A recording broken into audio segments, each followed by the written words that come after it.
Welcome to the November meeting of the Eastchester Board of Fire Commissioners. It's kind of hard to say November already, but it is the November meeting of the Eastchester Board of Fire Commissioners. And we already had the salute to the flag prior, and we're just coming out of executive session.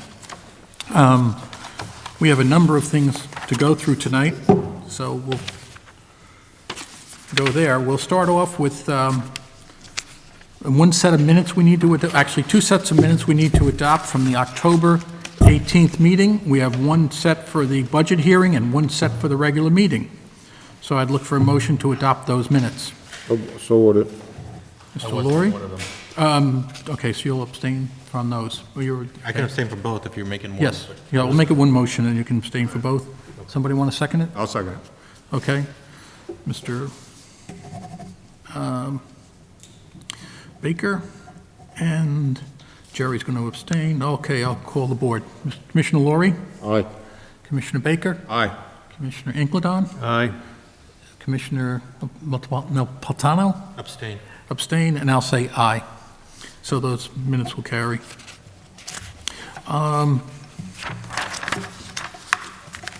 We have the fire district election coming up. I'm going to put this in the front of the agenda tonight just because Tom's here, and I always like to have Tom present his election stuff now rather than later, and I'll hold off my comments to later. So, Tom, do you want to talk about the election coming up? Sure, thank you.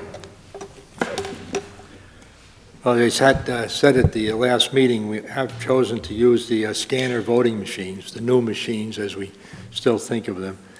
It was recommended by the County Board of Elections. And to put that process into action, we've taken several steps. We published the required public notices. We formally requested the voting machines and the other support items from the Board of Elections, and they've approved our request. The agreement with them spells out our responsibility, both of our and their responsibilities, contacts and recommended movers and printers that we have to hire to move the machines to the polling places and to print the ballots.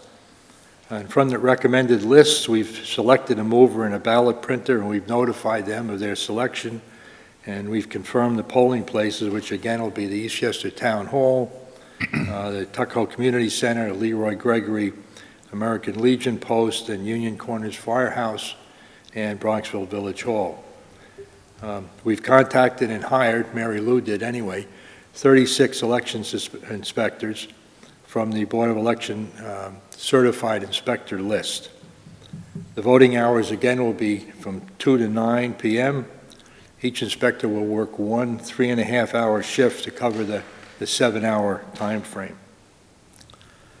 And we're now reviewing the needed document changes because we have inspector instructions, voter instructions, ballots, and things like that that we've got to change to meet the new machines requirements. And we are in contact with the Board of Election people to arrange the details. They've been very, I'd say, cooperative so far. Okay, and now, every year, Tom Andre spends a lot of time doing the election, or last several years, being our election chairman. And so it's quite a bit of work, and Tom does a particularly good job at it. And so this year, December 13th, which is the second Tuesday after the first Monday, I believe, is our election day. And so it's between 2 and 9, like Tom said. We'll be using electronic machines, not the green machines.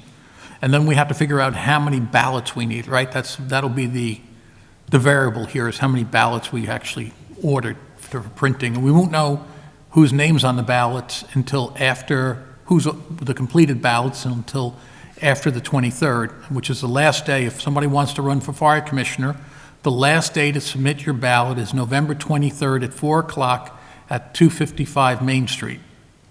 By 4 right? o'clock. By 4 o'clock, 255 Main Street, which is basically the Wednesday before Thanksgiving. There's another way to put it. And from there, that gives you 20 days before the election day is when the ballots have to be put in. And a ballot is simply 25 signatures of registered voters in the town of Eastchester. And you can go to our website, eastchesterfd.com, and get a ballot or call the fire department, we'll get you a ballot. You download one right from the website. We The download election one from the documents. website and fill it in. But that's the idea. So when we don't know how many ballots we're going to need, we have 32,000 voters in town, so we're not going to order 32,000 No. ballots. So did the Board of Elections give you any direction on that? Well, yes, indirectly. I got from the Tuckahoe school people, because they've done this, and the Board of Elections wanted them to have 3 ballots for every registered voter, which is nuts. So that would be 90,000 ballots. Right, you know.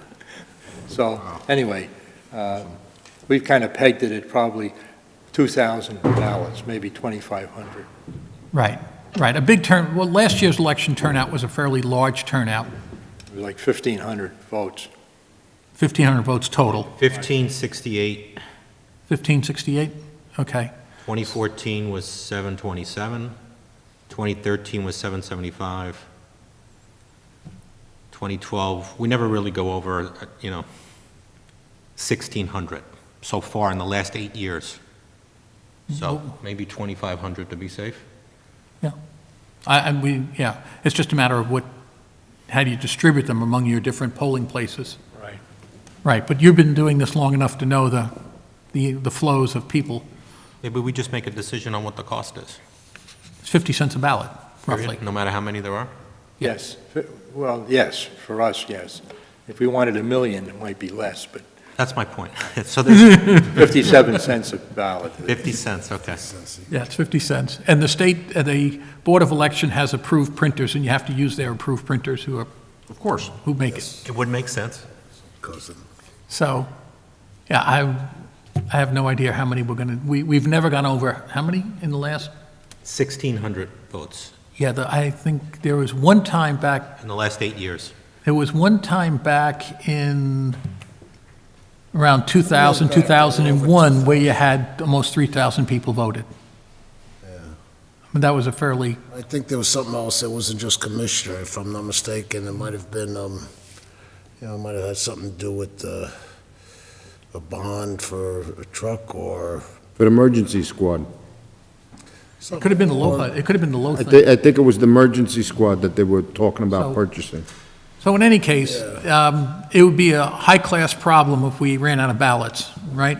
Because we don't get that many there's not enough people come out and do their civic duty is what it comes down to, is what we're saying.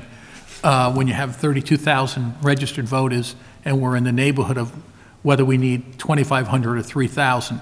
So we're talking 10%. We're lucky if we get 5% of the registered voters voting in these elections, which is unfortunate.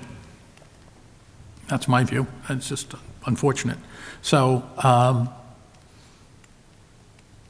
I would almost say, let's look at what the maximum was and go there in the last 10 years and use that number plus 10% or something. I say just go 2,000 and be done with it, because we're at 16. Yeah, but if you're wrong, it's wrong by a lot. You can't be wrong.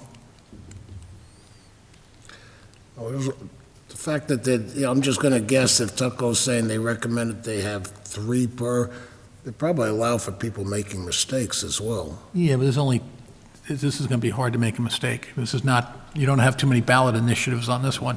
There won't be any. Stay within the lines. So, okay. We'll leave it at your discretion, Tom. You'll figure the right number out right? Tom, don't mess us up. We're all watching you, okay? That's right. We'll make it. The eyes of Eastchester are on you. We probably have a $1,000 shortfall is kind of what it would be. Right. So we're throwing away $1,000 in paper, maybe. They could use it in a But fax machine. it's the system you're living with. It's when the green machines left us, this was the cost they tacked on. This is the unfunded mandate cost, really. Yes, but the only costs, we have our election inspectors, but the new costs are for the ballots and the transportation of the ballots. The Board of Elections provides the ballots and all the supplies and so forth. So you think it's going to be dollar neutral from year over year by the Yeah. time we're done? Yeah. Even if we buy 3,000, yeah, it's probably going to be, 3,000 is $1,500. I mean, to me, it just by, It's still, right. yeah, No, I worked that out. It's about the same. Roughly $7,500. okay. So we're in the same ballpark. Yeah, so I would err on the side of having too many than too few, obviously. And these election inspectors are getting paid how much? $55. 55. For 2.5 hours. Oh, he said, Tommy Oh, said for 3.5. Three, 3.5 3.5 hours. Yeah. and unlike typical school board elections or village elections, the town law precludes us from going above that. That's why we're locked into that number. It actually works out on an hourly basis about the same as the general election payment. Just that their people are working 16 hours and they're getting more, but the hourly rate is about the same, about $15, a little less. Right, well, that's because we broke out the day and made it more, Yeah. more realistic. It works, yeah. Yeah. Okay, sounds good, Tom. And hopefully people can come out and on December 13th and vote. Anything else for us? No, it is a Tuesday, December Tuesday. 13th. Yep. Did I see Tuesday before? You did, but I mean, it's not a Friday, not to, Right. confuse people. Right, I probably right. just did. Hopefully Tuesday everyone doesn't election. have an election hangover, so Yeah. they can come out. Right. Yeah. So, all good. Thank Thanks you, very Tom. much. Thanks, Tom. And- Great work as usual. Thank Mary, and you and Mary Lou have done quite a good job here, getting us all together as usual. Okay, so that's, we did the minutes. Treasurer's report. Jamie? Okay. So I circulated a copy of the treasurer's report earlier today.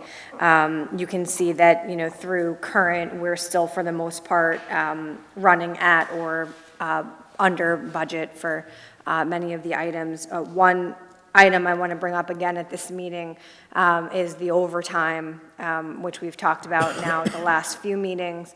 The last meeting, we did a second transfer to the overtime budget line. Looking at, through the end of the year, we still have 3 pays left.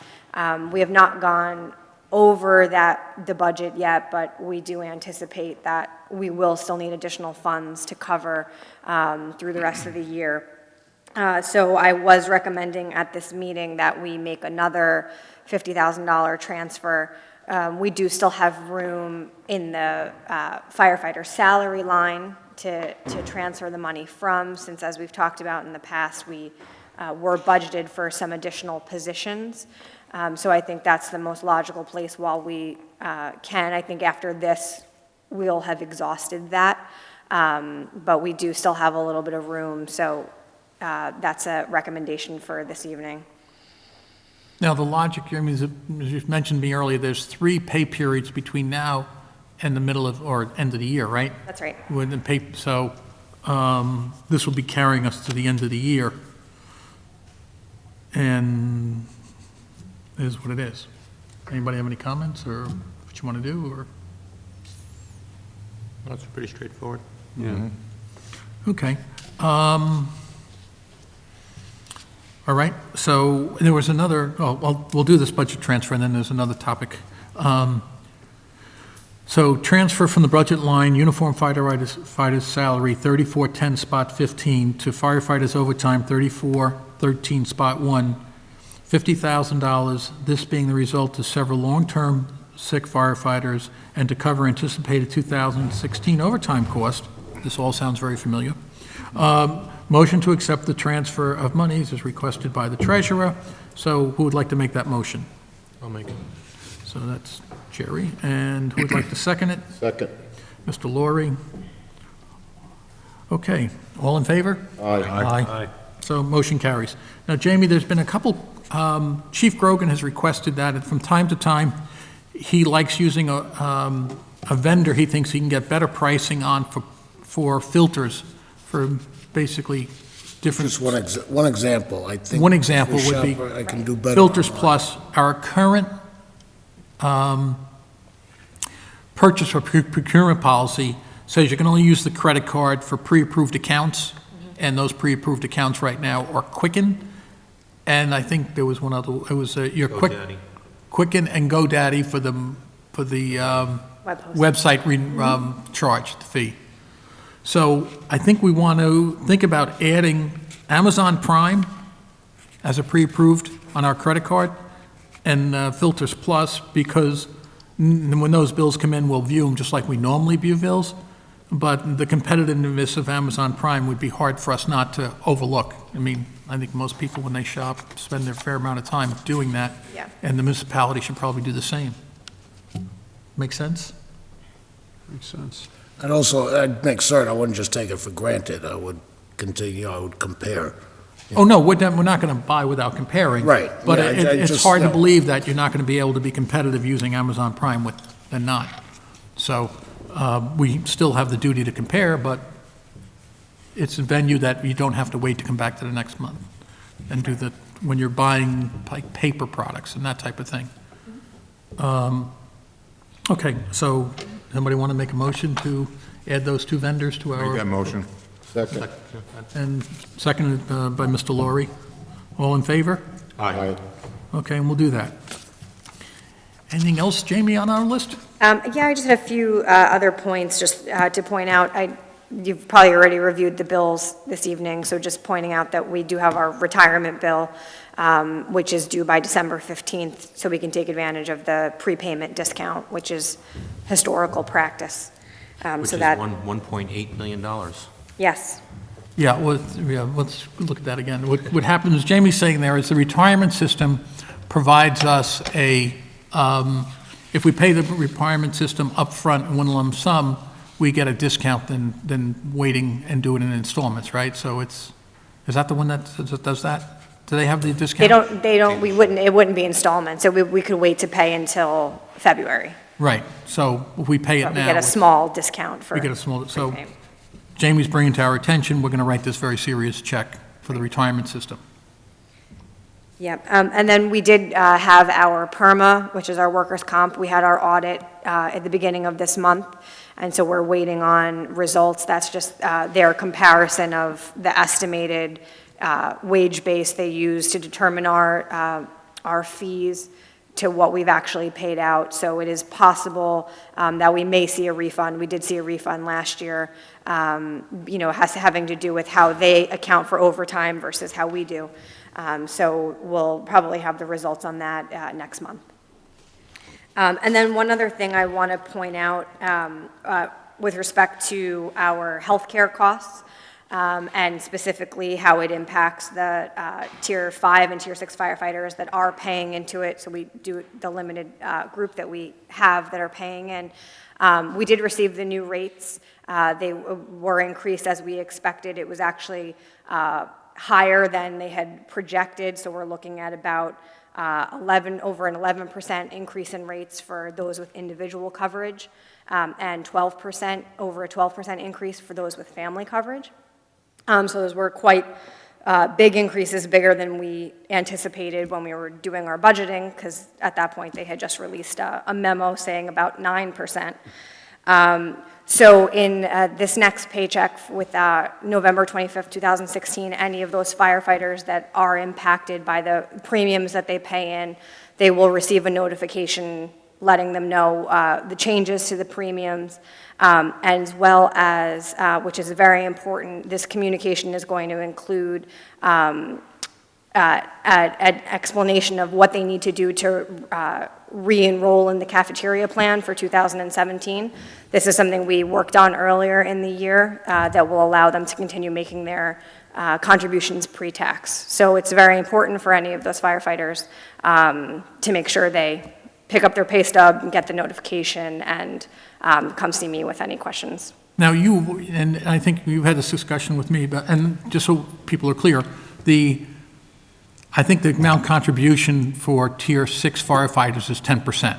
Right. With the department paying 90%. That's correct. And Tier 5 firefighters, they contribute for the first 4 years maybe, and they don't contribute after that. I forget exactly. Yeah, I think there's only, It was actually, 4. there's only 2 left, and there's only 2, and I think they were Tier 5 because, if I may say, the Tier 5 and 6 has no relationship on the 10% medical payment. That's It was your. members Oh. hired. It's on your- members It's a higher date. hired. Higher date. I was gonna say, because the Tier 5s have previous experience in Correct. the That system. That was, I It was higher believe, date. It was high, but, hired after a certain date. but generally, just as a clarification, the number of firemen that are paying for healthcare benefits from the fire department, current employees, is in the number of, out of 70-odd people, is in the number of? 8. 8. Yeah, and that is capped out at 10% right now, I think. Right, so the department is picking up most of that 12% increase. Yes, that's right. Almost, yeah, or if you have family plan, we're picking up the 12% increase. Right, yeah, I think they're looking at like a $3 or $4 increase. Right, right, and Jamie mentioned to me, and it's up to the union and the firefighters that they want to do it. Jamie has offered to create a email list where she can communicate things to email addresses if people want to give her their email address, and she will send notifications as she gets these different state notifications in, but then the union would have to bless that they want that to happen. I don't know if they don't or they don't. Yeah, I just know that sometimes with the pay stubs, because everyone is on direct deposit, some people don't even really look at their pay stubs or pick them up, which I understand, I would be the same way. So that's why I wanted to bring it up tonight as well, to get it out there that So if we this do that next effort, one, they maybe we should, should do the verification pay of coverage attention. again, as well, like we did a couple years ago. Yeah, we are verifying, New York State now verifies coverage on on family members. They went through a whole independent, NISHIP went through a whole independent verification of members. So they're polling the membership directly? Yes, very actively, and asking for They're supposed to documentation. be, that's No, all I think they're they've been doing it. supposed- Okay, good. There might have been, it's like every once in a while, that was earlier in the year, they're making people confirm their, eligibility. How do you receive that notification? Well, everybody received a mailing, and members, everybody was required to send back. It was done by an outside agency on behalf of NISHIP. Okay. And you had to send back the questionnaire, you had to answer. And sign it? Yeah, and there were a couple that, for some reason, fell through, and all of a sudden, their spouses were taken off or something, but those were quickly cleared up. yeah, so NISHIP did take action Right. fairly quickly on those. So where there was NISHIP sufficient- seems to be policing their side more aggressively now. Yeah, Right. Well, that just started, last year then, because a couple of See, a years lot ago, of we it- had to do it on ourselves, we had to do it Yeah. ourselves. Yeah, but NISHIP also, I think part of the thing is, it's mentioned in the explanation of the increase, is that NISHIP has pretty much gone self-insured a few years back, and it takes time for them to build a, Right, so they're just going to pass along, they're like workman's comp. They're just going, their experience rate just gets passed along to you over time. Workman's comp is quicker at processing the experience rate. NISHIP will process the experience rate of the pool, not your pool, of the larger good, their larger all system. statewide, yeah. Yeah, like, a lot of times if you have a HMO in a firm, the firm gets either credited or debited based on their employees within that firm and their experience rate. I think here, we're lumped into a greater good, Well, and that Permanent experience workers' comp, you would have an individual rate. experience. Workers' comp is individual by your employer Healthcare group. is all over. Yeah, the healthcare is a bigger group, Now- statewide. Jamie, I know you talk about notifying the newer hires that pay the 10%. Are we preparing to notify retirees and, even more important, the widows who pay 100% of their coverage? yes. I mean, I saw a family coverage going up, it's quite a bit. Yeah, it is quite a bit. It's a big, Yes, they will receive notification as well to let them know the premium. from us or from increases. NISHIP? From us. Oh, okay, thank you. And also, in the same vein, Medicaid Part B, which the fire department reimburses certain retirees, under the NISHIP plan, you have to reimburse the Medicaid Part B payments. Those are going up 22% this year. So think of that. Your COLA increase is going up basically zero. 0.03, Yeah, 0.0, basically nothing. 0.03%. Your COLA increase goes up to zero, basically, or close to zero, and your Medicaid Part B goes up, Is it 22 or? It is, but that's only for new anyone who's turning 65 in 2017. They said they can't raise it more than the cost of living for anyone who's already on Medicare, but for anyone who is turning 65 in 2017, it's a 22% That's it. increase. That's how it came about. That's how. They have a, now it's coming to me. They have a system that's designed where if you're over 65, they can't raise your rates. Right. So when they get a very large increase, it all has to fall onto the newbies into the system. Yes. So the newbies in the system end up picking up everybody who can't get an increase. Yeah. And therefore, that's how you end up with a 22% increase for the newbies. The older retirees, their increase will match whatever increase they might get in Social Security, Yes, 0.1%. yes, you can't exceed the Social So Security increase. the extra dollar they get from Social Security will go right to Medicare. Correct. That's, And Dennis, what you were bringing up is a good point as well, that that means our reimbursements will go up for 2017. correct, 'cause we have to pay out more. Yes. Yeah, so, yep. Okay. So that's where we are. All right. Any questions? No? All righty, Jamie, thank you. Okay, Chief Grogan, your October report? Yeah, in brief, month of October, total alarm activity was 315, pretty much mirrored before. 12 actual fires due to, the rapid and aggressive response of Eastchester firefighters. These were pretty much all minor fires or held in check. That does not include the recent one from the other night, would be November, the 9 Cannon Lane. That was basically one room and contents, but of course, smoke is the big issue with residents. The members working that night, all hands, did a very quick and excellent attack, knocked it down, prevented any extension. I know the media makes it sound like it was really terrible, but there were older people living in this apartment, so there was some smoke inhalation issues, and one person was transported and treated for that. But fortunately, no burns. There was minor cut to the second floor resident trying to get through a resident. That's why I sent you that email, Chief. The media. I was out of town, I got the notice, and I was like, The media will sound like, it had a lot of potential. Once again, it's very quick and aggressive attack by the members on scene that kept it from going any further than it was. So they should all be commended for that. We did have a couple of mutual aids in October, pretty much automatic to the Parkway, and we received it on one occasion. Vehicle maintenance, it's the same thing, continued rotation through use of outside service facilities. We did complete, total out of 17, got its required annual testing and recertification last month, so we're good until next year on all 3 apparatus. Certs are in hand.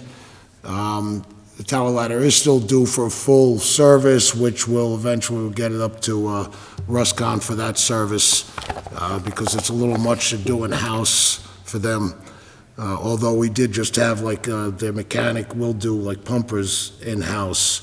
It's a little simpler. So, as a matter of fact, today, that's why I was a little late. He was just picking up after doing engine 31's service, so they're providing a pretty good service there. It's actually takes a lot of weight off the shoulders there. Fire prevention, actually October. Sorry. Selective call frequency. Sorry about that. Forgot to turn it down. Okay, fire prevention, of course, October coincides with Fire Prevention Week, or in our case, month. Once again, Captain Pintaval, firefighter Vittorello, and our fire prevention office, code enforcement, and also utilizing on-duty personnel, hitting all the schools, the daycares. Again, approximately 3,000 children throughout the district received wonderful presentations, and that doesn't even count the special events that take place during the month of October. This on top of his other very busy schedule with all the building going on around this district. They keep quite busy in that office, and they do an excellent job. The department on a whole also during the month of October is quite busy, participated in numerous special events this past month between pep rallies and bonfires at all 3 schools, Columbus Day Parade and events. The local 916 always participates and does an excellent job with that. We've also, whether it's Halloween parties, and I could go on, month of October is extremely busy around here, but it's very productive. So, we did also complete the 4 in-house, the workplace violence and training on our revised harassment policy has been completed. This provided from outside service through our workers' comp carrier, PERMA. This is part of what we get for paying. It's not just insurance, so that was all presented. There are always a few that are missed due to vacations or whatever, and just like initially, so eventually we'll bring everybody up to speed. That was a cost-free service provided by the... That's what I'm saying. Our carrier, PERMA, our workers' comp carrier that we've had for a few years, I think does an excellent job. It's more of a consortium of public employees or employers, and these are services that they, more and more they will provide. Similar to like even through our other insurance, McNeil, that they'll do EVOC courses, they will provide it because they see it as, preventing outlay. So, and I thought it went very well. I've seen the presentation myself, actually, at the PERMA conference in May, and that's why we worked to get the personnel in-house. So that's been completed. I also, okay, I'm just going to jump here. What we did have, and I just want to thank the department, actually, well, it's, maybe not a big thing. We were also very fortunate. We're recipients of some new CPR training equipment. This is newer technology. It's not just the old simple resuscitations. It's computerized where it will actually tell the guys when they're training if they're doing it properly, the proper depth. It works with a training defib.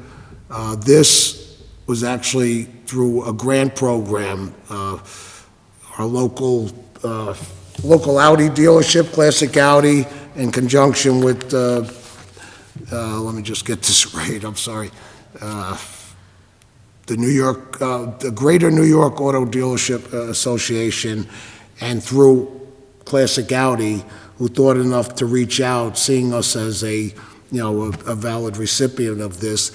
It was actually Captain Phil Pinto who saw the opportunity, followed up and followed through, and I just want to give thanks to Captain Phil Pinto for taking the lead and seeing this through, and we did receive this equipment, which will be now used in our CME program and providing more adequate, better training, because it'll actually give the guys a better feel for doing it right. And I do think our firefighters, we have saved people through CPR, being there on the scene and doing it right. They've brought many people, so this is just a better benefit for us, and through their generosity, we picked up this pretty significant equipment. Okay, so jumping around, okay. Of course, we just mentioned while it was in October, we did finally receive delivery on a new command vehicle. It is pretty much all complete, very happy with it. It looks very nice. I think the guys, they should really appreciate it. A couple of members of this department put a lot of work into it. And right now, we just need to bring in the radio vendors, and Hendrickson Truck, who was the dealership, will come back, do some simple training on the use of the vehicle before it actually goes in service. And look forward to having that on the road. It is now insured. Our insurance carrier was very prompt in providing insurance cards, so we're pretty much good to go. With that, there have been numerous things that I could go on forever, but I think I'd just like to end and just wish everybody a very happy and safe Thanksgiving, and, enjoy. Okay. As you can hear, Chief has had an extremely busy month, and he has a number of things he works on and manages to get right through them, which is great. I also want to make one mention, though. The Bronxville Elementary School hosted a Community Appreciation Day for the emergency services workers in town. They invited the police department, fire department, EVAC, and anybody who's involved in emergency services. Library workers, village. Library workers, anybody in the village, and that heard it was very well attended, and it was very well done, and we had quite a few members show up who were on duty that day and go down. So, and the other thing I'll follow up with is, while we're thinking of schools, a year or so ago, we had significant problems with the Eastchester School District as far as not being responsive and not doing what we wanted to do for fire safety inspections. Those problems have pretty much been resolved thanks to the diligence of the chief and our fire inspection officers. The school district went out this year and hired a BOCES group to come in and do fire safety inspections on their school. They invited our inspectors to go with them, and the issues they had a few years ago have seemed to all resolve themselves, so we're pleased with that, and the school district for doing what it was supposed to be doing, and for the resolve of the fire safety officers for being on top of it for the last couple of years, and we're pleased that this school year it's all good. I think, it also changes, at the school district, Dr. Moran, I think they were very pleased with, the difference. Right, So it was good all around. So that all worked out well. So we'll go to committee, thank you, Chief. We'll go to committee reports. Career firefighter, Mr. Baker. I would defer to you because you were the one that was involved in that, on whatever can be reported. Oh, there was not much to report. On career firefighters, the only thing we're reporting on is we had a meeting with the negotiations, labor meeting, is that? We had we're currently basically having at odds or whatever negotiations with the union that have gone to an impasse. An impasse is a panel where you have a 3-member panel, and it's a fact-finding panel to decide what the appropriate compensation should be for the district and for the union members. So we're at this impasse now. We had one hearing. One of the key concerns of it, surprised me was the area of focus, mostly of area of focus is, it seems the ability to pay is a large portion of these discussions, is how much is your ability to pay leads to be the center of your focal point in these discussions. So we had a meeting a couple weeks ago, 3 weeks ago, where we had this hearing, and I just sat in and listening, and there was an advisor for the union who was an economist, and his theory is that the people in Eastchester are undertaxed. We don't pay enough fire tax, was his theory, based on a criteria that he delivered. As we heard tonight, the board is taking a different tactic. We think that we are paying an appropriate number of fire taxes now, and our concern is we have this 2% tax cap, and then we have to live within the 2% tax cap. We successfully have lived within the 2% tax cap for the last 3 years, and we have a large number of expenditures coming up our way between fire trucks and we've tried to make that point known, that we have a lot of house repairs, and just this month alone, or last week, we had the fire truck in Chester Heights is parked outside the firehouse tonight because the floor was having a hard time holding the weight of that truck until we reinforce the floor with some steel. So we're going to get that reinforcement done, and we're going to hire an engineer tonight to design that spec so we can get the fire truck back in the firehouse. And that's going to be a costly modification to the floor of the firehouse in the long run. That'll happen a year from now when we rebuild the exterior of that firehouse. But, well, the interior, the interior. We'll do the exterior first.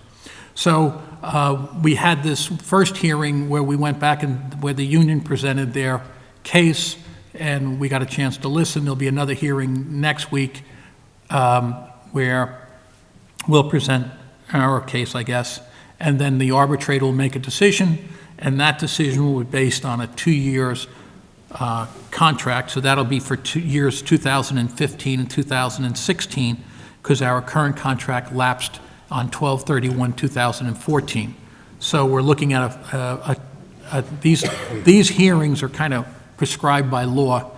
So they're going to be it'll be a 2-year hearing, a 2-year agreement, because that's pretty much what they do. So that's where we are. We would have hope maybe we'll resolve it sometime between now and the actual drafting of these documents, whatever the settlement is. Who knows? But I think the board as a group is just trying to do its fiduciary responsibility as we get increases like tonight, a 12% healthcare increase, it's important to share that burden somehow, and that's what we're trying to do. So it's awkward, it's an awkward position to be in, but that's what the position we're in. The best I can say it. So that's the career firefighter thing. And believe me, we would prefer to have zero healthcare increases and never have this conversation, but that's not the world we live in. Okay, volunteer firefighters, Commissioner Laurie. Not much to report, but the only thing I could say, last Friday, we had a veterans ceremony down at the Parkway Oval, and Engine 27 was there, police was there. This memorial started out with maybe a handful of people, and it's really grown, and for all those who attended, I appreciate it and thank you for it. And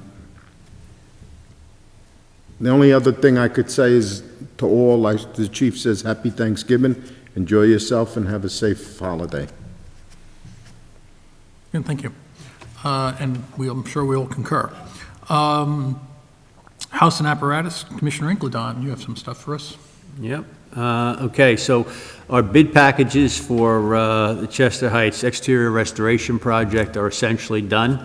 Our hope was that we were going to get these out early next week. Our timeline has shifted slightly. We'll probably put them out the following week. We'll advertise this week, and our bid due dates, which were initially planned for January 30th, will also be pushed back a week. So it'll be, I believe, February 6th. So a lot of work went into this by our engineers, which again were form, space, interior architecture, FSI. We're good to go. We like the product that they've put together. We think it's really going to bring that building back to its original beauty and grandeur. So looking forward to getting that done. We did have a bit of an issue with the floor in that house this week. It's a terrazzo floor. The building was built in the early 1900s. At the time, fire engines didn't weigh nearly what they weigh now, and it wasn't designed to carry the weight of today's apparatus.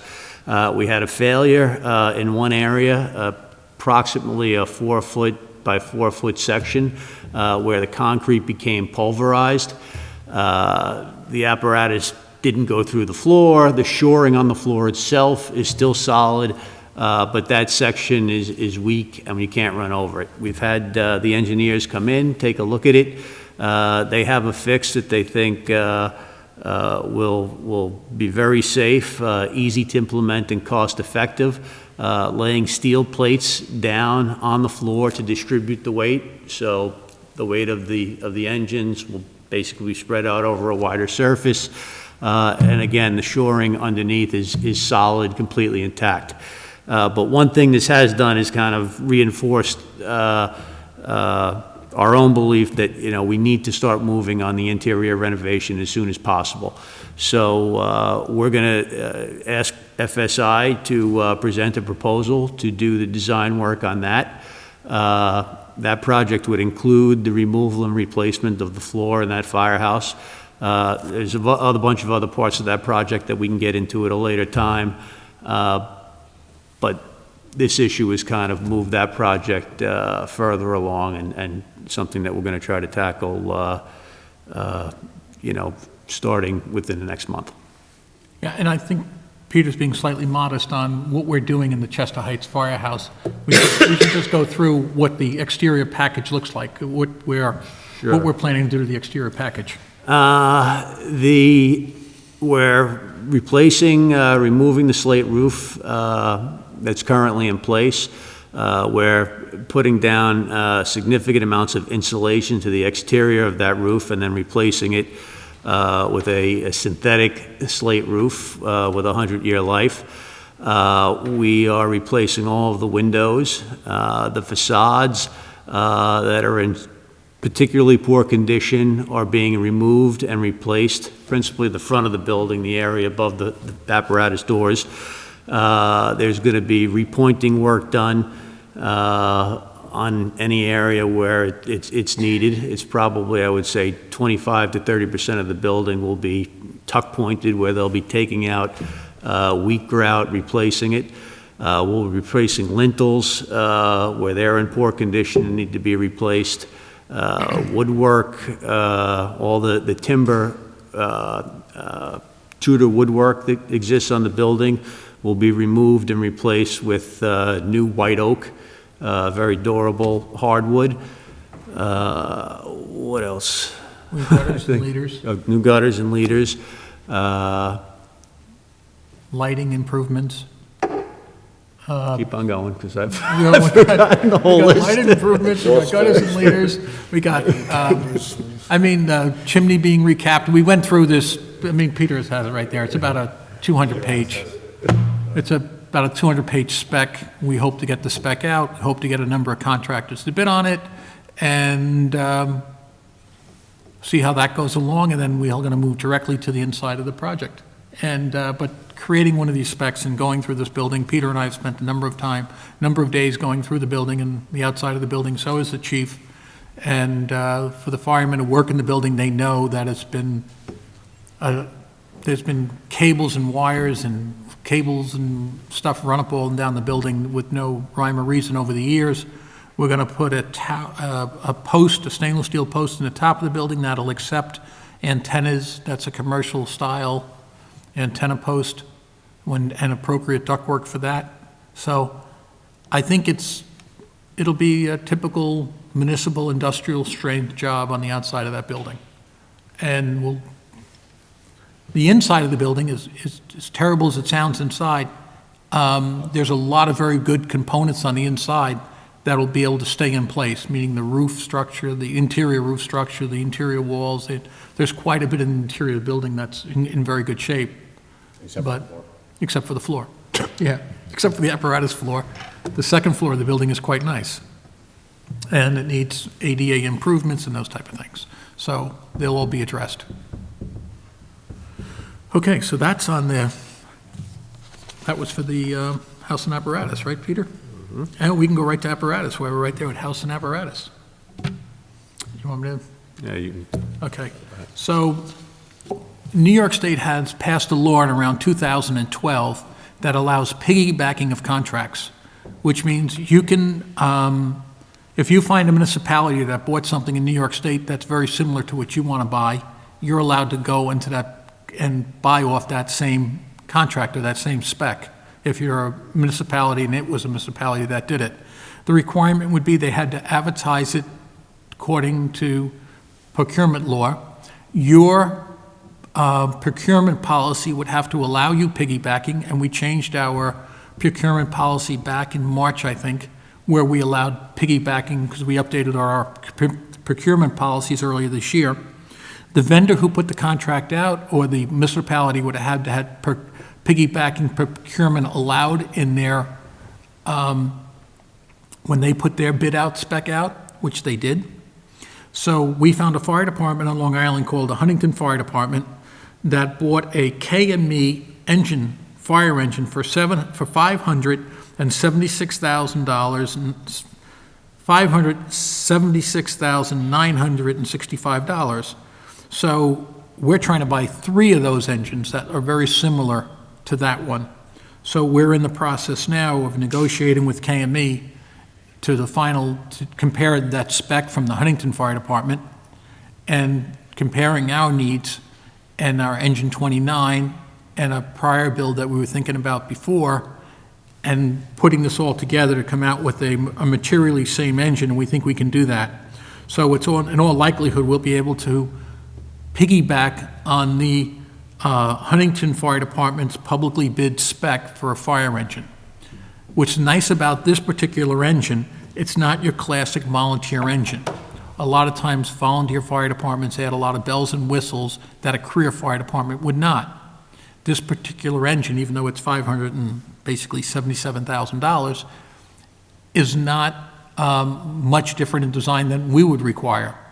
So it's not, it's not as, and the chief had spent 4 hours with myself and the vendor going through the spec line by line and our prior KME specs to see if it is what we want. So we'll know more of that next month, but it's pretty likely we're going to buy the 3 KMEs from these folks. Yes, and since that meeting, last weekend, I was in touch with the salesman who's putting together the spec, and then also the other day spent a couple of hours with him down here in Bronxville, where he's reviewing. He's doing it. He's looking at our 2010 engine 29, which was a KME, the Huntington, and a couple of years ago, then Assistant Chief, now Captain Pinto, and some of the firefighters put a lot of work in together, and they actually came up with the spec, what we're referring to as the 2014 spec. So he's taking all this into consideration. We're trying to incorporate what was desired by the members that were working on it then. I've reached out, I've tried to get them to get back involved, please, want to try and get what they're looking for. At the same time, it's new equipment, it's much needed. 27 is desperate need of replacement, and we just need to move forward. So we're going to try and do our best to give them what they worked on a couple of years ago. Right, and the engine 29 spec, which is the Bronxville fire, if anybody's noticed, the Bronxville fire engine's our newest fire engine. And that spec was done by committee. Captain Reed at the time, I think it was, no. Actually, it was Captain Hart. Captain Hart at the time got together with a group of firemen and they put the spec together. Bobby Armonico, a few other, Rachel, And they put a spec together that everybody seems quite happy with. So we're trying to model most of the panel, the pump panel, off of the 29 spec, which is similar to what they have in Huntington. One desire, from the beginning, everybody would agree. Originally we had a bunch of the Alfs, American LaFrances, they were built, 3 at the same time, so basically match. There were certain things with 29, like the color coordinated handles, gauges, and outlets, so there's no mistaking. And the important thing is, that's why part of what we were doing the other day when I was down there with Bill, he wants to make sure that the new pumps, these next 3 pump panels, basically are a mirror image of that. So basically, because one of the reasons people might not realize, our firefighters will bounce around. They're not, this is my engine for 20 years. So you go on another pumper, there's less confusion because it's pretty much all the same operation. So we've made overtures to the membership if they want to volunteer, or if we want to, again, the chief has, I think, offered overtime. We're not getting much help from the membership as far as offering advice on this new engine, so we'll try to discuss with Captain Pinto, and it basically alluded to what they had worked on in the past, and we've said it, if anybody wants to step up and say something, So basically, within the next month, we're going to finalize this engine, and we're going to purchase it by this time next month. I'm sure we're going to buy 3 engines. That would be replaced the board's 27, 30, and 31, which are all American LaFrance engines. Right, we're going to be replacing 3 engines that were built in roughly 2001, 2000 vintage. 2000 and 2001. I mean, there's... And that are, the manufacturer is now out of business and has been out of business for quite some time. So, Also, just to be clear, the piggybacking allows you to make some changes, but it's got to be substantially, substantially similar. but you can fudge it a little bit. Yeah, we can, It's not fudging, it's just, It's not there fudging, are... Modifies. Right, you can make certain changes, but it's got to be substantially. It's like Right. when we got the KME, the 29, went out to bid, they bid on the basic apparatus. And then afterwards, you're almost purchasing separate for them to put on the apparatus. The light tower, you added, a certain deck up, but you buy it. The apparatus itself, the primary basic apparatus, is being built the same, then we will add equipment. Just like a new vehicle, we put in new radios. So the point is, you are allowed to make some changes, not a lot, but if you have any input that you want, now's the time to put it in. yeah, I mean, this rig is going to be 100 inches wide, because our current rigs are 100 inches wide, and the Huntington rig is 100-inch spec, so this is going to be 100 inches wide. Our current height on our engines, I think, is 114 inches, and Huntington is 114 inches. It's within an inch of what Huntington is. Right. So our current rigs in this age are an inch apart. The wheelbase on this engine is going to be longer. The Huntington engine's longer than our three engines right now. So this is going to be longer by about 12, 14 inches. Won't affect us except for pitch back, for height coming into the doors. But we think Bill, the engineer, Bill, the salesman. They have to take that into consideration. It's really our Station 1. The angle of approach, it's not just the height, you have an angle of approach, so you have to be careful. The ladders would be a thing. Station 1 is the lowest clearance. If it fits there, it fits. And By a couple inches. this is a problem. It's just like, the next thing, a ladder truck. We've gotten to the point where they won't fit in the current firehouses, so that's why maybe we get Station 3's floor done next and we can swap the apparatus. The material changes will be, Huntington has a 500 horsepower engine, we might go with a 450, because it's 1,000 pounds lighter for that engine. right. And their existing fire truck is a 450 horsepower. But again, the point was, it's gotta be It's ma- similar, but now's the time, Cummins- any input you want. Cumming engines versus Cumming engines. Right. Water is pump versus water is pump. You know what I'm saying? Everything, the seat, the driver's seat is the same driver's seat, the same brand. Pretty much if you go through the rig, because I went through the specs line by line, and it's pretty much the same, it's substantially similar, so that's what we're going to get, and we'd like to make improvements if we get recommendations on those improvements. That's what I'm saying, now's the time. So, that's where we are. So, so that's the fire truck. Okay, house and apparatus. Budget and finance, anything, Peter, for you and I? No budget and finance? Health and wellness, anything on health and wellness? No. Okay, let's go to tonight's topics. We've already discussed the fire engines. Chester Heights exterior project, we already discussed, and we're going to go get those packages out. And so I don't think we need a board approval to send the packages out. We only need a board approval to accept the packages. Right. But the packages are ready to go. We're going to be sending them out in the next, call it 10 days or so, 15 days, right? Yep. And they're pretty much been opined on. Our lawyers have also opined on them, and they're just cleaning up the final language of anything that needs to be cleaned up. New car 202 has been delivered. We hope everybody has good luck with it, and they enjoy it. It's the new command vehicle. The reason why we went to a pickup truck, if in case people are wondering why we went to a pickup truck body instead of a Suburban, NFPA regulations do not want loose items floating around the cab of the truck or the vehicle when you're driving. So if you have, if you have your Scott, if you have things on the front of the seat and it's not in a container and you have to get into an accident or something, it's a projectile.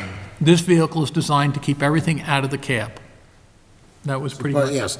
But this is something new that came out. We had been looking at a cab and chassis and then putting a box on it, a whole different process. It's something new, called like a space cap. It basically fits inside the pickup truck. What's important here is, as the pickup truck gets worn out, you could pick up, the space cap goes in, it's almost like the campers that go in the back of a truck, and then you jack them up and you pull the truck out. You can always take this later on down the road and put it in a new pickup truck. That's one great feature, but it's all separate. There's no more. One of the things, Suburbans were probably the greatest vehicles going, but they've become people movers. They're not designed the way they were, where they're steel that you could put up cages and you could do separations. It's gotten to the point where they're not made as a utility vehicle anymore, so it's just not working. I think this is a great option. I've got to thank the firefighters. This process started a few years ago. There was a lot of effort put into it by our past mechanic and firefighters that, basically, we just saw it through what they put together. This is their vehicle, yeah. Thank you, Chief. I put this on the note just because I think the public needs to know about it, and we need to, I know the chief's following up and fire prevention's following up. There's high-voltage wires that run along Midland Avenue near the new construction site of where the new apartment buildings were built, or I don't know what they're going to be. Where Crestwood RV was. Where Crestwood RV used to be. So on Midland Avenue, there's 13,000 volt lines running across there. And The problem with that is if a ladder truck comes and approaches there and tries to put its ladder over to the building from Midland Avenue, the lines would be compromising the boom going across. So, it's our understanding that the New York State Fire Code doesn't allow those power lines to be there on that, when we need to put our ladder across. So, I believe the chief and the fire inspector and the building inspector in Tuckahoe have been approaching the developer to say, the line's got to go in the ground. They approached us. Well, they approached us to say they don't need No, to put it in the ground. We've stood fast on a requirement. They've tried to, we did just recently have another meeting. We are, the building inspector, Captain Pintervelt, myself, we are all together. A couple weeks ago, had a long conversation with the mayor down there. They're agreeing. It was part of the agreement when they first received their planning board approval. They have to go, it's the code, it has to do with the accessible, at least one side. That's the highest point. There's a lot involved in it. So how long They- ago did they make the request of the utility company? Well, They haven't. don't know if they, no. First of all, the way I got it, that supposedly Con Ed is on board with, what they're gonna go with is moving them across the street, which got shot down some months back by TPW and police because there wasn't enough sidewalk space. Well, the village has found a way, they think they could maybe narrow Midland Avenue a little bit, make a wider sidewalk. Con Ed is in agreement, they would actually maybe run a few poles down. The builder will say Con Ed, now they're saying, well, Con Ed had an issue, they wouldn't go for the underground stuff. Prior, they were saying hardship, well, they had the hill excavated, it's been part of the agreement from day one. We have not swayed from that. Building inspector has agreed, we've all been on the same page. There won't be any C of O without compliance. So it's, the last meeting, that was the other day after I met with Commissioner down in Station 4, then I went right to Village Hall, and so, that it was, hopefully, it sounds like they finally just And they agreed want to to. start occupancy this January? They're looking to start renting. I mean, basically, it's ready. Without this, they could be going. They want to start showing, so, but they've still got to put things in place before they're going to get even a TCO, a temporary. We're not going to even grant a TCO until they have to have something in place for these wires to go. It's just the New York State, it's the code. It's, So the bottom line is, we would like to see the wires either in the ground, across the street, somehow, so our ladder truck can hit that roof. yeah, it's And required. so- I should just say, while planning, zoning, towns, they might be able to put specific extra requests in for builders when they're doing projects. As far as the fire department is, and there is sometimes confusion. It's like somebody said, they made a comment that I proved the hotel. I said, well, I didn't prove any hotel. We just look at the code and we enforce the code. The villages or towns, they are the ones that approve projects. We just come in, we look at it, and we make sure it meets the code. So, and that's all we're doing here. There's no extra requirements, it's just has to be done for today's code. Okay, the next one I have down here is legal matters update. We're still going back and forth with the town of Eastchester over the hydrants. We have recently filed a notice of appeal that we're going to appeal a summary judgment motion. So basically, that case is where the town of Eastchester brought a legal action or sued the fire district, wanting the residents of Bronxville, Eastchester, and Tuckahoe to pay for hydrants that are servicing the town of Eastchester, town outside, meaning the Eastchester portion, as some would like to say. So that lawsuit involves the town wanting the fire district using its funds, which are collected from 3 municipalities, to reimburse for only the Eastchester's fire hydrants. For one municipality, because the people in Bronxville and Tuckahoe are paying their hydrant fee on their monthly water bill. So now you get a monthly water bill, there's a municipal service charge on that if you live in Bronxville and Tuckahoe, So you are paying a hydrant fee.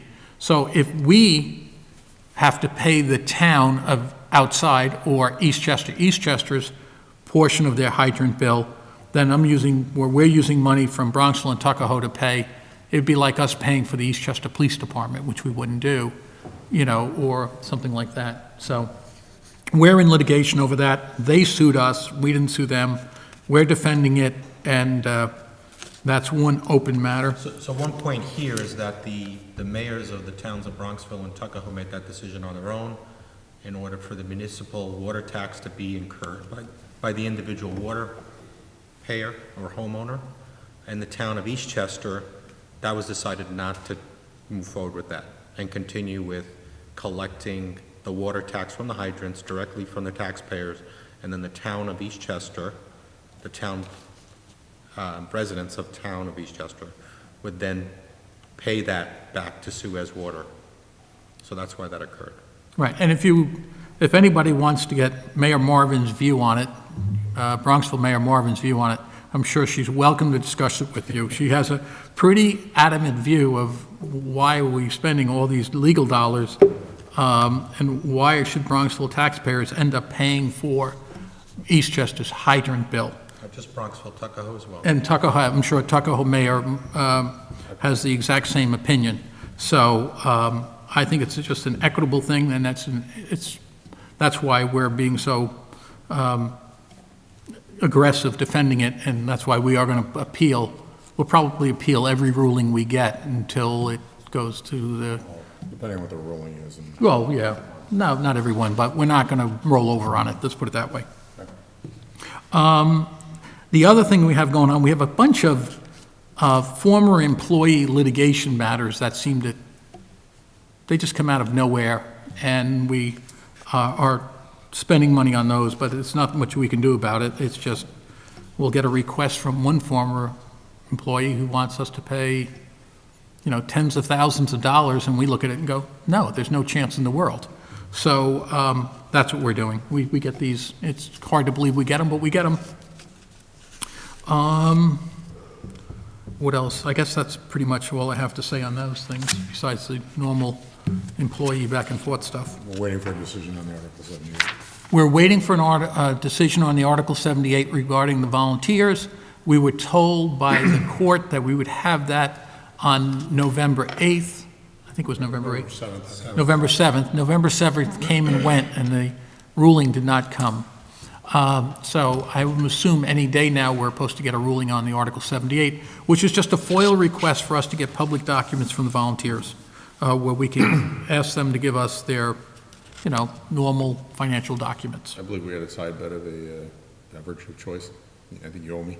Yes, I would, me not being a lawyer like Mr. Baker, I just assumed the court would give us the ruling when they told us it would, and Mr. Baker took the over. So, okay, Local 916, anything, Stephen? Okay. Any public comment tonight? Anybody from the public? How are you? Stuart Raven, Town of Eastchester. I'm happy to see everything's moving forward with Chester Heights. I guess my only question initially for that is, did anybody on the board go into the community and talk to the residents about the renovation of this firehouse and getting the input from the people who live around it about the impact of any kind of construction there? It's a little bit different than what you're dealing with. Your Tuckahoe Firehouse, which was, of course, you had problems with the floor, is behind the police station. And the North End Firehouse is next to a restaurant and across from Lord & Taylor's. But this is a residential firehouse that's sitting amongst houses and a public field. My question was, do you not think it's prudent to put a committee together to speak with the residents, to tell them exactly what you're going to be doing? I mean, this is going to be about a $2 to $3.5 million project when all's said and done, if not overhead, and you're doing more than just the outside. My feeling as a resident of just Eastchester itself is that whenever a project like this is coming about, the community is reached out to, and maybe an information session or an idea from the people who live around it about what the firehouses may be missing that they could use.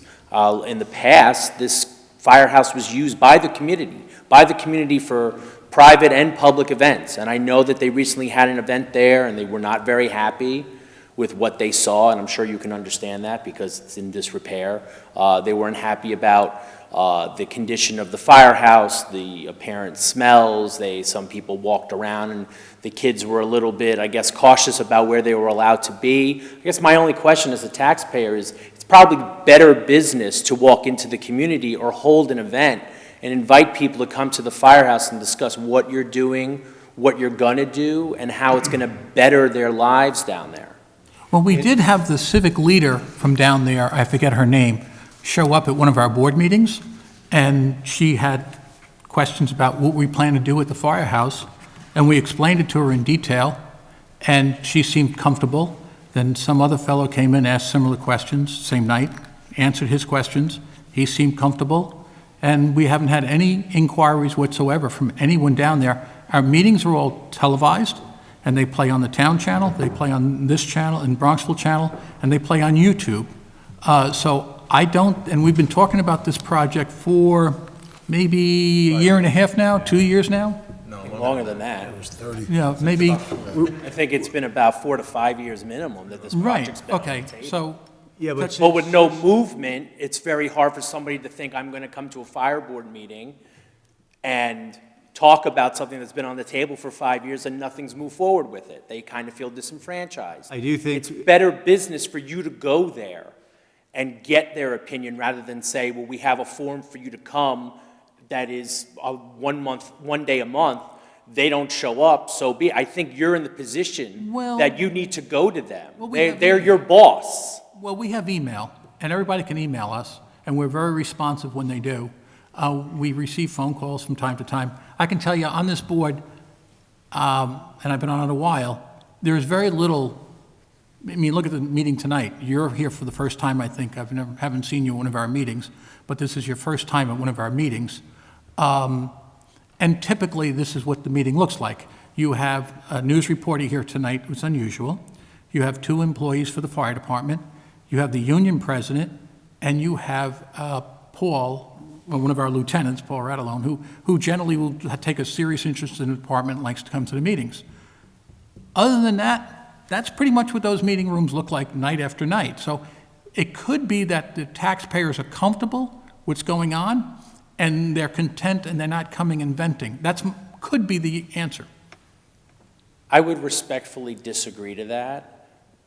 I would say that the taxpayers, I don't think, are incredibly comfortable. I think they are disenfranchised in understanding exactly the impact of a $16 million budget and where that money is spent and how it is. And I think that it would be better business for you to go the extra step and go into the community and say, here's what we do, and this is why we do it. I'm getting the impression that you don't feel that it's necessary. I mean, that's totally your opinion. But we do that. We get invited to civic association meetings on a fairly regular basis, different board members. I know Mr. Politano gets invited to the Cedar Knolls and the... Well, we're talking about Chester Heights. We're not talking about where people live. Well, right, but you have to look at the size of the organization in, let's say, Chester Heights. Chester Heights, on one side of it, has a bank, or used to have a bank. The other side of it is a gas station. The back of it is an absolute swamp, or, the back end is a county property. And then there's the baseball field, which the town just improved. You would know when the town improved it. I think you worked there. The town just improved the field.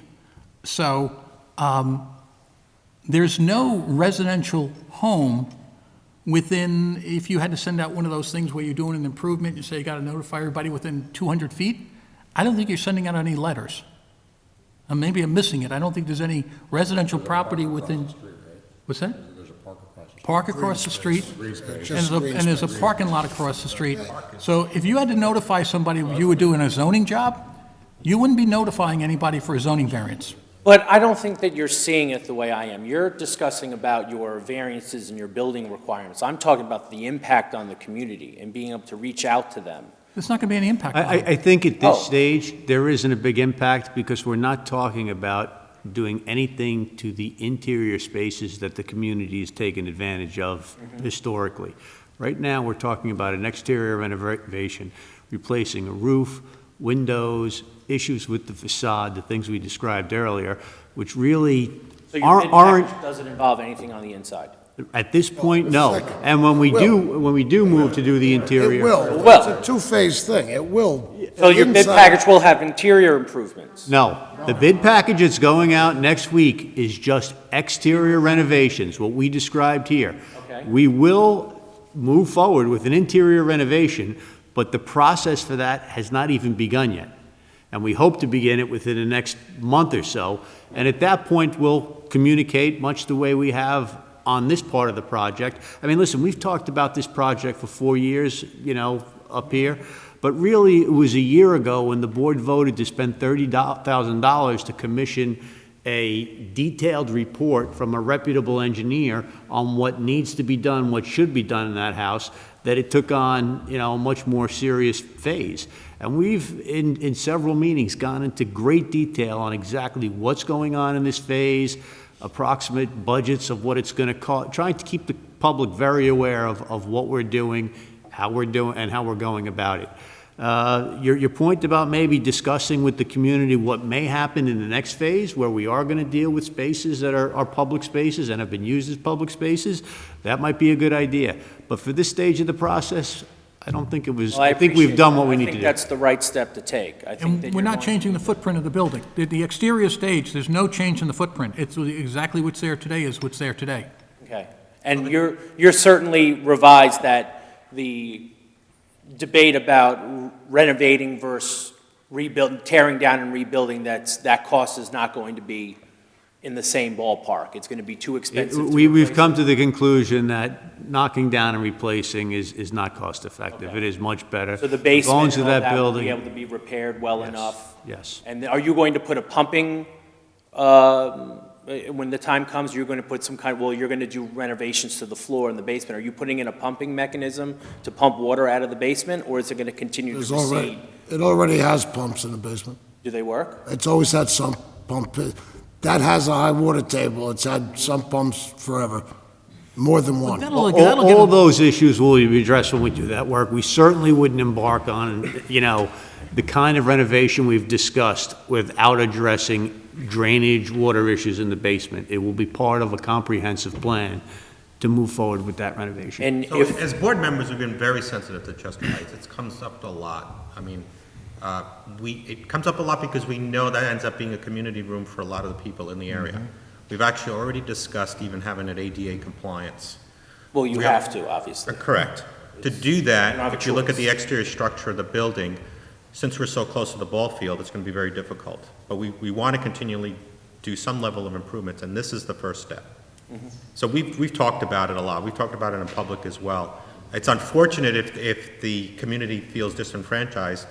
I mean, we try to do as much as we can. This is an entire volunteer board. We're not getting paid anything. Okay. And if it wasn't for people like Dennis or Peter right now, who don't have full-time positions, feeding their family, there wouldn't be, nothing would have got done. They eat every other day. So effectively, we have 2 retired members on the board that can put a lot of their personal time to get this done.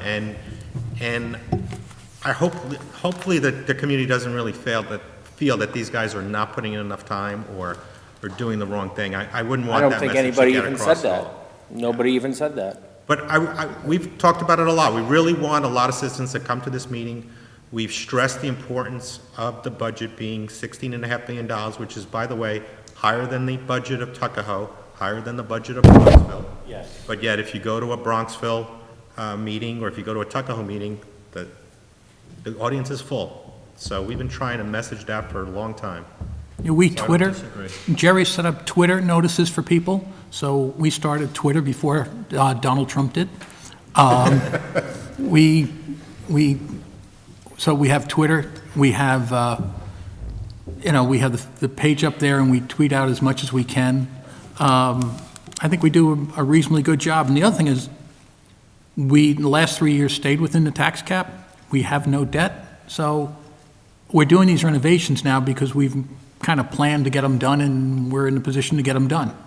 So that's what we do. So, yeah, so this is going to happen this year? It's not really a renovation. Okay, it's more of a revitalization. Yeah, because a renovation gives the impression that work's gonna be done and things are gonna be changed. This is basically It's actually a restoration. a restoration. Restoration's a better word, yeah. That's for the summer of 2017?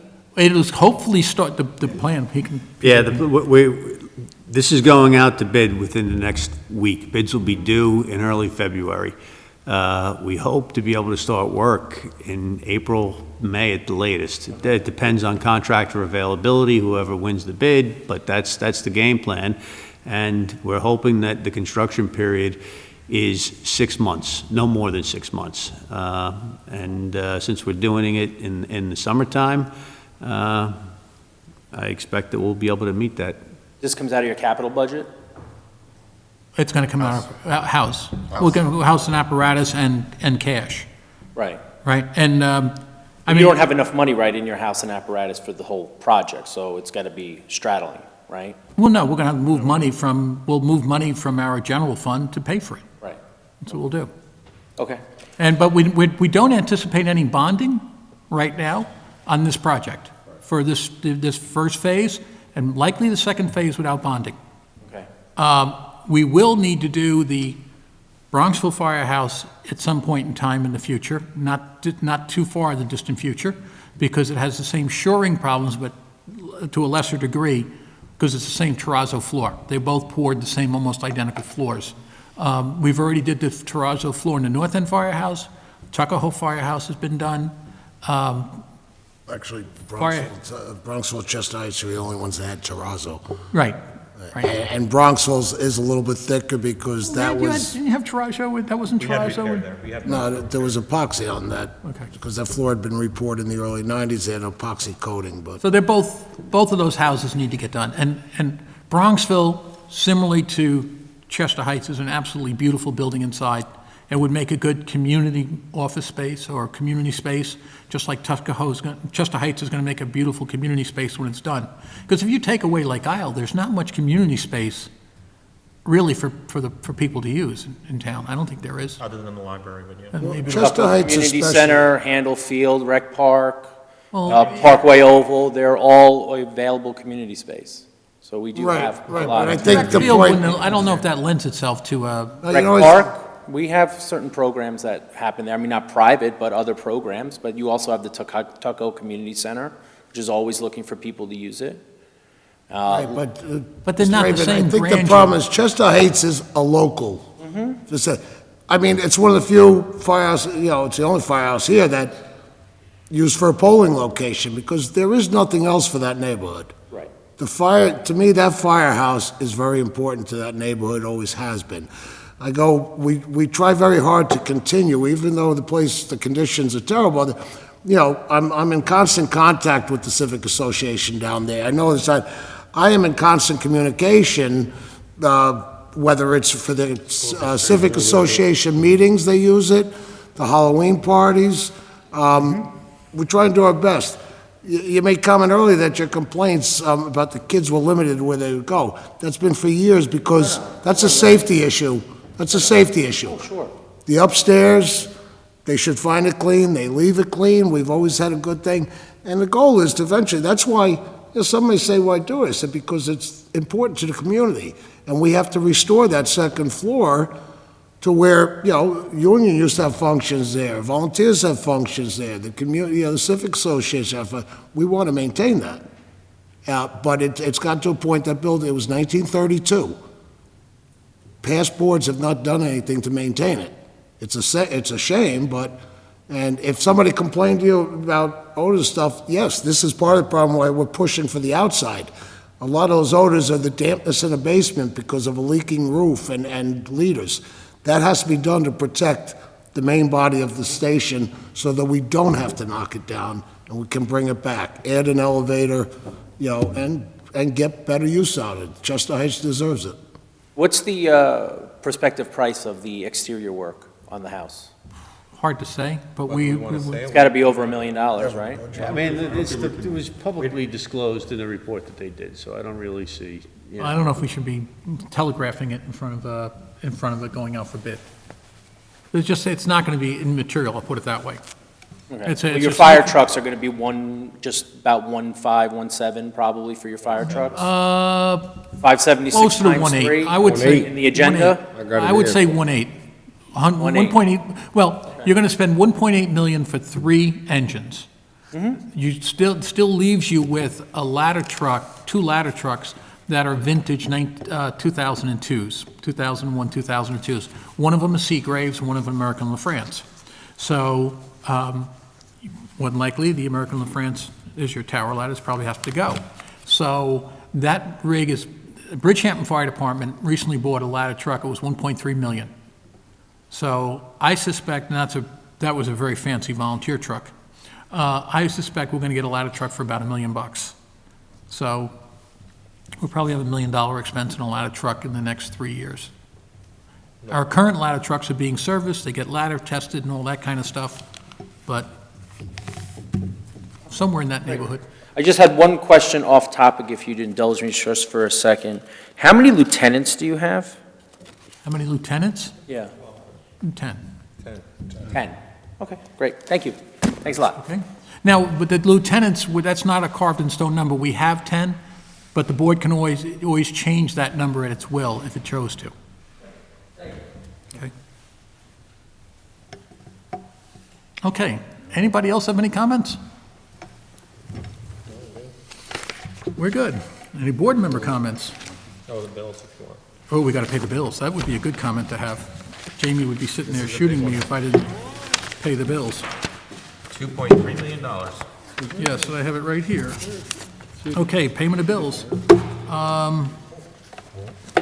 Okay, Yeah. Treasurer Henson has prepared the monthly bills and vouchers for board approval prior to the meeting. The chief has reviewed all bills, vouchers, and blah, blah, blah. Okay, so we have a total bills and warrants of $2,133,335,000, spot 09. So it's $2,133,335.09. And they come in 2 warrants. One warrant's for $51,252, and the other is $2,081,339, spot 11, and a $43.98 credit card bill. So have all you gentlemen reviewed the bills? I have reviewed the bills. Okay, could I get a motion to pay the bills? I make that motion? That's Mr. Baker and Mr. Peter. Okay, Mr. Laurie. Aye. Mr. Baker? Aye. Mr. Napolitano? Abstain. Okay, he abstains, and I'll say aye. Okay. Now we go to the Nixon meeting. Yeah, we were over here chatting amongst ourselves, I'm sorry, it's disrespectful, but Commissioner Napolitano had sent out a notice to all of us about the Kidda Recall. recalling. Rest. Jerry, Right, so go with that recall. it'd be good for him to put it out, because he sent Yeah, it to so us. but- there's a recall from Kidda, which is a large manufacturer of in-home fire, smoke, and carbon dioxide detectors. They've actually been recalled. They're the type that are wired into your home. I sent out an EFD alert to all our distribution list. There's also information on our Twitter site. So I would ask that citizens take a look at it, verify that if you do have those smoke detectors, they'll replace them for you for free. So take a look at it and be aware of what type of fire protection you might have in your own home.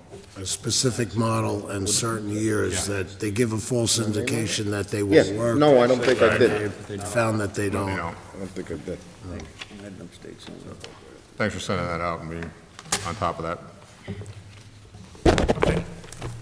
So, all right, and the only thing, my other further comment would be, everybody have a safe and healthy Thanksgiving, and all good. Hopefully, everybody has a healthy holiday. Happy Thanksgiving, everybody. Okay, motion to close the meeting? Make that motion? Mr. Baker? And please go out and vote December 13th, please vote. And do Is we get a anybody second? running? I didn't hear nobody You run. can't say that We in can't a discuss public that now. forum. And Pardon me? would be and who's seconding the motion? For what? Close the meeting. I'll second it. Okay, Mr. Laurie, all in favor? Aye. Aye. Aye.